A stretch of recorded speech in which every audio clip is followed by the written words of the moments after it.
All right. Good morning. A little Tuesday morning. Why not? First it was Schefter. Now it's Breer.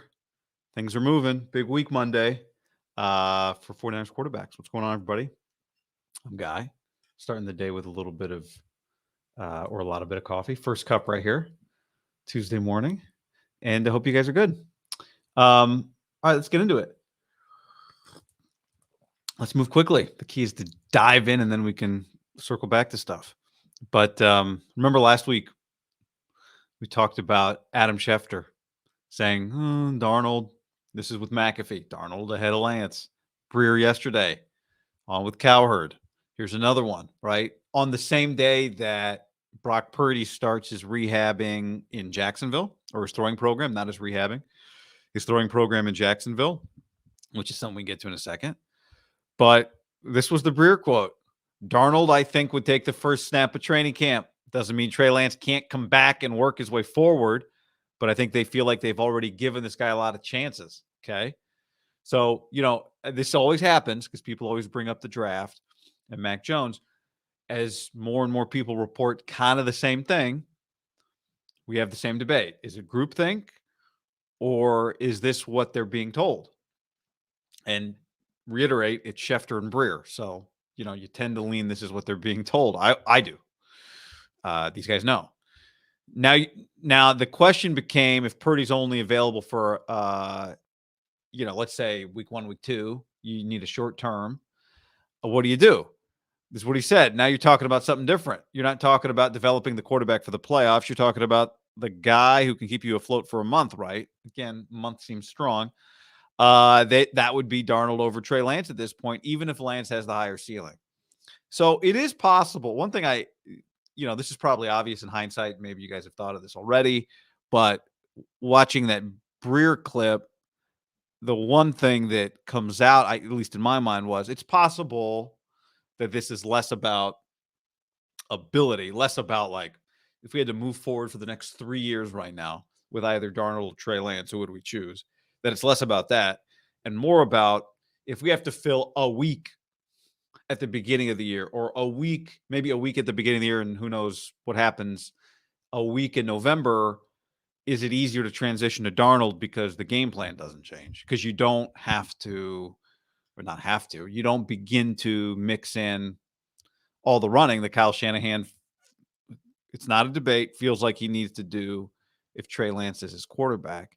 So it could be as much about that, right? I think I know the debate that I've been having when we've talked about this of like, is Darnold better than Trey? My attitude has been just based on the handful of OTAs practices that I've seen, not really. But of course, it's about so much more than that. But the argument is, well, it's not about that necessarily, right? And this is why, and I know we've talked about this for a while, the idea of like, where does a tie go? The old tie goes to a runner thing. Does a tie go to Lance or does a tie go to Darnold? And you could argue based just on style, based just on how much work is it going to be for my offensive line? How much work is it going to be for my running backs? If on a short week we have to change quarterbacks. And with Darnold, we're doing the same stuff we're doing with Brock. And with Trey, we got to tweak it. That any sort of tie or anything kind of close would go to Darnold based on that. I think you could also argue if we are getting ready for a season and need a starting quarterback for 17 games and beyond, maybe then it's a stronger case for Trey. But based on everything we just said about efficiently building an offense that can, for a week or two, plug and play a quarterback, maybe that is part of why we're here. Now, maybe they just flat out think he's better, right? The first thing Breer said was, it doesn't mean Lance can't come back and work his way forward, but I think they feel they've already given this guy a lot of chances. That's good insight too. That goes back to what I've said for a couple of weeks. Not to reference it again, but something when Kruger asked, what do you know about Trey Lance? And I said, I know what Kyle thinks, right? Because Kyle has more information than just a handful of starts or a handful of open practices, right? The 49ers as a group have more information than that. Now, you could argue they don't have more information than that with Sam, not personal information, but obviously they have a lot of games that they have evaluated. So that's where it is. They were both at tight end U.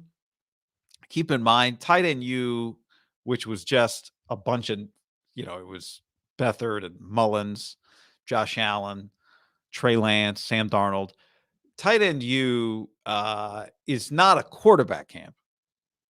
So when you see some of the clips of these guys, I mean, this is not the Manning Passing Academy. This is not about them. This is about the tight ends.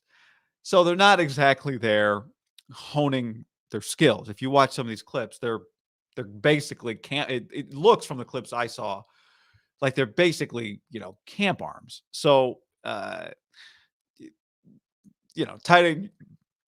end U is, George needs some guys to throw. And Kittle has a really good, like, if you said right now who is the face of the franchise, I think a lot of people would say Debo. Some people might say Brock Purdy. Some people might say Nick Bosa. Some people might say Kyle Juszczyk.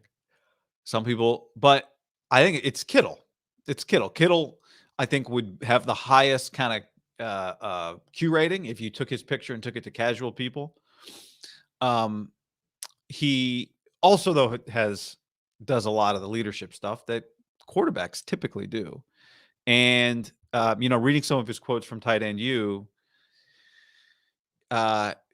he puts his money where his mouth is. Like the stuff he says about working with guys, having been to a handful of OTA practices, when the quarterbacks were off doing the quarterback drills and throwing to just team personnel, not receivers, Kittle every time came over. Kittle was the one player who would come over and run routes and catch the ball. George is no dummy. George has seen what happens in this offense. George knows what his tight end room looks like. There's not a lot of catches around him in that tight end room. Hardly any. I mean, based on last year's production, a couple, right? I mean, a couple of rookies. And, Charlie Warner, did he have a catch? So, George knows. George gets it. George has to be the glue for that whole thing. And he is. I mean, he's doing what's necessary. But the fact is that neither one of those, nobody has believed for a long time that this is any sort of competition with Brock. This is just about who's the backup, which matters a lot on this team. I mean, this room is rightfully the busiest quarterback room in the NFL offseason because rightfully all four of them know I could play. If you're Brandon Allen, you're like, it doesn't take that much to imagine the scenario in which you play. You just saw Josh Johnson in the NFC Championship game. So between QB coaches and rehab specialists, the 49ers are keeping guys in business for the last several years. They've given a lot of people, a lot of doctors and a lot of QB coaches, a lot of business. And that has continued. And they've provided camp arms for tight end U. So they really are a wonderful farm system. But what they need is a franchise quarterback. Then the other thing that happened Monday, as you know, was Tom Pelissero said that Brock Purdy's in Jacksonville to throw with his QB coach and orthopedic specialist. He's going to be there for a couple of weeks. And he added that he's on track to be back, to be ready week 1. These are the same guys that worked with Brock before the draft to get him ready for the draft, which I think is really important. It's important to have somebody when you're coming back from injury who knows intimately what you were like and what you were trying to do before you got hurt. I think it's probably easy to come back from an injury and maybe overcompensate at some point for a repair when you're not 100% yet. And the last thing you want, especially if you were happy with where you were before you got hurt, the last thing you want is somebody to change that stuff. So it's important to have somebody who really knows what you were like beforehand. What were the things that needed to be fixed? What were the physical parts of, your body that were unchangeable, right? Every body is different. So there are parts of the body that you're not going to make Brock taller.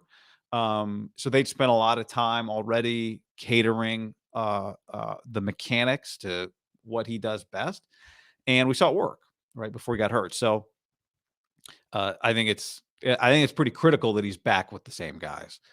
We've seen Trey be at a few different spots, which that can work too. But when you're coming off of an injury, I think you really want to be back with the people who knew exactly what were your arm strength benchmarks, right? What were your velocity, all that type of stuff. And these guys have a pretty high tech kind of operation. So I think that stuff, the arm strength, benchmarks, um, velocity, all those things are really critical because they have all the baselines on Brock already. I am. This is embarrassing, but I'll be transparent here. Going to get another filling today. Dr. Sabo has done a wonderful job. This will be, told you guys I'd be honest, number 6 for me this month. It's not pretty, very embarrassing. As a dentist's son, it's very embarrassing. And the reason I bring it up though is because it's a new dentist for me because I moved, and we did X-rays like a month ago, and they saw these little shadows on the X-rays. And the one thing he said was, I think we're going to get in there and look. I think it's cavities, but it's hard to know exactly because I don't have your historical X-rays. If he had X-rays of mine from 5 years ago, he might see, or a year ago, he might know immediately because he'd look and say, a year ago, none of those shadows were there. Shadows are where the cavities generally are based on the enamel has been eaten away. It's disgusting. God, it's disgusting. But he could say, I have your historical, I have your baseline. I know there weren't shadows there and there are shadows now. Or he could say, I have your baseline from 5 years ago and there were shadows there. And that's just what your teeth are like. Those aren't actually cavities. And when you don't have the baseline, it takes more investigation. It takes a little more guessing. Well, I got time for them to investigate and guess. Brock Purdy does not have time for them to figure out, well, where was his arm strength before? What were his mechanics like before? So, it's critical, and I think it's very good that he is back with the guys that were building him up before the draft, and they know exactly what the mold is, and they can fit him back to the mold. So that's great. That's fantastic. All right. What's up, everybody? Good morning. Good morning. Thank you. Good to see you. If you're buying tickets for the summer, you're going to games, use the GameTime app, use the code HAM, get your $20 off. I used it a couple weeks ago, and it was awesome. The jury's still out on Trey. I take that to be an optimistic point, not a pessimistic point. And I think, Breer said that. We talk about this, we talk about this. And Breer's thing was that was their plan last year, was to roll with the bumps. And they never got the chance to do it. And they're not going to do that now. I keep saying this. Like, I love talking about it. I love talking about it because there's so many different opinions on this. And then there's also the unknown of, we know what Kyle Shanahan's historically, right? What's the thing? Historical performance does not, what is it? Historical performance does not promise future results or something like that. We know what Kyle's history is, and all these guys have to feel like they, part of it is maybe all these guys have to feel like there's a likelihood they're going to play, regardless of who wins what. These guys are everywhere. So this is going to be the most greased up mid-season form quarterback room by the time we get to the season, I think, even though Brock is working his way up, at least the other two for sure. Trade him. Kyle doesn't know what to do with him. I think Kyle knows what he thinks is the best way to work with him, and it's different than how he coaches the other two guys. He knows what he thinks at this point is required to win with him, and that is to run with him. And we're getting to the debate the other day about what the market is. I don't think, if the market is a 5th round pick, I'd rather keep him. I'd rather keep him because I might need him. And having guys we talk about, his shortcomings a fair amount, but there still is a skill set and a level of experience in your offense. I wouldn't be in a rush unless somebody gave me an offer I couldn't refuse. And at this point, that definitely has not happened. Vernon, with the 49ers, it's not always where there's smoke. It's not always where there's smoke, there's fire. It just seems like a whole bunch of smoke. If it doesn't come directly from the Niners, we just don't know. Nothing really comes directly from the 49ers when it comes to this kind of stuff. And the stuff that comes directly from them, teams are incentivized to mislead a lot.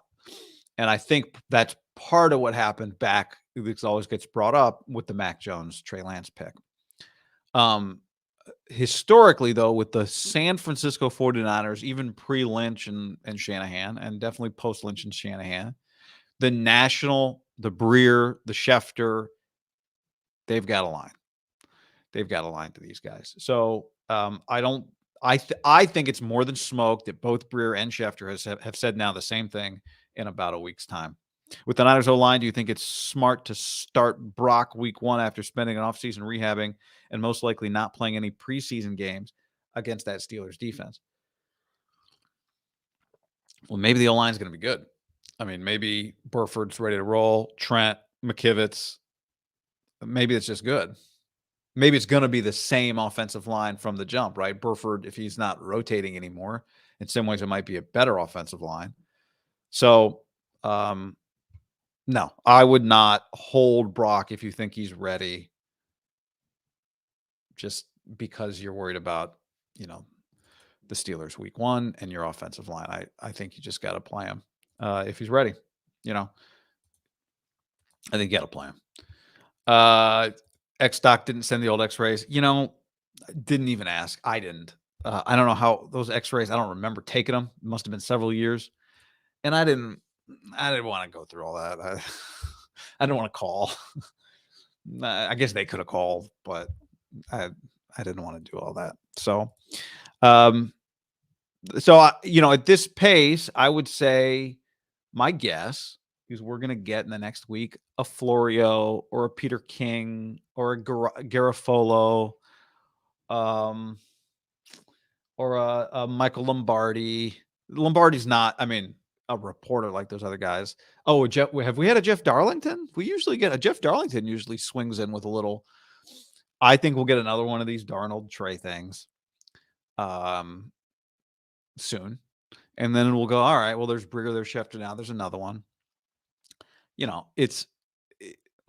think it's important. If you are in the pro Trey camp and you're looking for optimism, I'm not here to sell it to you, but it's important to remember how quickly things have changed with Kyle. Really, it's not even about pro Trey. It's just if you're you might be in the Brandon Allen camp, and it's important to remember how quickly things have changed with Kyle. So Kyle knows what to do with Trey. It honestly seemed intentional when he kept running him up the gut, LOL, sending a message. 100% it was intentional, without question. Now, it wasn't done to send a message. It was done. But it did send a message. It absolutely sent a message. And the message was, this is what I think we got to do. Without question. Yeah, I agree. Where's your sidekick? Where's MIDDLEKAUFF? This was summer. We were planning to take the whole thing off. Although I might put up on the podcast feed some historical pods, so to speak. So just a few, not like just random ones, but I was looking at, we have an interview with John Lynch we did several years ago. I want to revisit it. A Parag interview, which I don't know that you guys have heard a Parag interview before. We did one. And that one was just a lot about him. And I thought it was really interesting. So keep an eye on the podcast feed. I think we'll put that up. We have an old Kittle interview. I don't know if it'll still hold up, but we might put that on the podcast feed as well, historicals. But I started, it feels good for me to start these mornings off like this. I did it a few times last week and enjoyed it, and you guys seem to watch it and enjoy it. So we might just keep that going for a little bit. Brendel was hilarious. The Niners State of the YouTube. You just need McKivitz to show up. I didn't see Brendel, but offensive linemen are usually pretty funny. Kurt, Jordan Love didn't play until last year. Also a first-round pick, maybe 3-4 seasons. Learning and developing is needed. He's young. Conventional wisdom of play him might not be the best. It's tough. I mean, he hasn't played, and we're going on several years now, no football for him, right? Because he only played 1 year his last year at college. He doesn't play this year. What is it? I think it's 5 years of really not playing any consistent football. So I think at this point with Trey, I am firmly in the he's got to play to develop uh, um, camp. Also, and I mentioned this last week with Jordan Love. Jordan Love has not played a lot. That is correct. But when Jordan Love has played, now maybe it's different because he hasn't gotten, maybe they haven't quite game planned with him as their quarterback in the way that the 49ers have with Trey. But when Jordan Love has played, he has thrown the ball predominantly. I look up the stat. I think it's like 50 or 60 pass attempts and 5 rushing attempts. And I have not separated those into design runs and scrambles, but they're not all design runs is my guess. So, yeah, true. But yeah, this is Jordan Love's, what last year was supposed to be for Trey Lance. This is Jordan Love's year. So that comparison we'll get a look at immediately. What does he look like? I think he's going to look kind of good. I'm optimistic on Jordan Love, actually. I am a pro Jordan Love optimist. It's time to name it the Middleman Podcast. Back in the day, we did when we were on radio, we called it Haberkoff, and then Papa would always call it Middleman. He was the one that called it Middleman. Thanks, Lou. What books do you have behind you? Any Rex? Let's see if any of the. I do have some Rex actually. This is just. Yeah. Okay. Here's some Rex. Chaos Rec. I'll rattle through some Rex here, and then we got to go. Chaos, which is a book about everything you thought you knew about the Manson murders, or everything. Even I didn't really know anything about them. I didn't live it. So even if you don't really know about the Manson murders, great book. Everything that everybody thought they knew, false. And this book will make you sound like a real conspiracy theorist, the level of information that the government should have had. So Chaos, fantastic book. What am I listening to right now? Oh, I just started Bill Walsh's book. What else is here that I liked? Oh, the movie, I've mentioned this a few times, but Killers of the Flower Moon. It's about to come out as a DiCaprio Scorsese movie, so that's worth reading before the movie comes out. What else am I listened? The First Major, several years old. It's a book about the Ryder Cup. It's really good. Listening to Season of the Witch right now. Yeah, there's some. Oh, Shoe Dog. If you haven't listened to Shoe Dog, I listened to that last year. I thought that was excellent. It's Phil Knight's book. So there's some. I've got. I had like 13 unused Audible credits the other day, and I went through and I just need to cancel it because they keep. So I just downloaded a bunch of books. So we'll have some more. Have some more Rex there. Yeah, Shoe Dog. All right, got to roll. Have a good day. Have a good week. Maybe talk tomorrow. As long as I keep thinking of topics, I'll keep popping on in the morning, I think. But bye, everybody. Thanks for hanging. Later.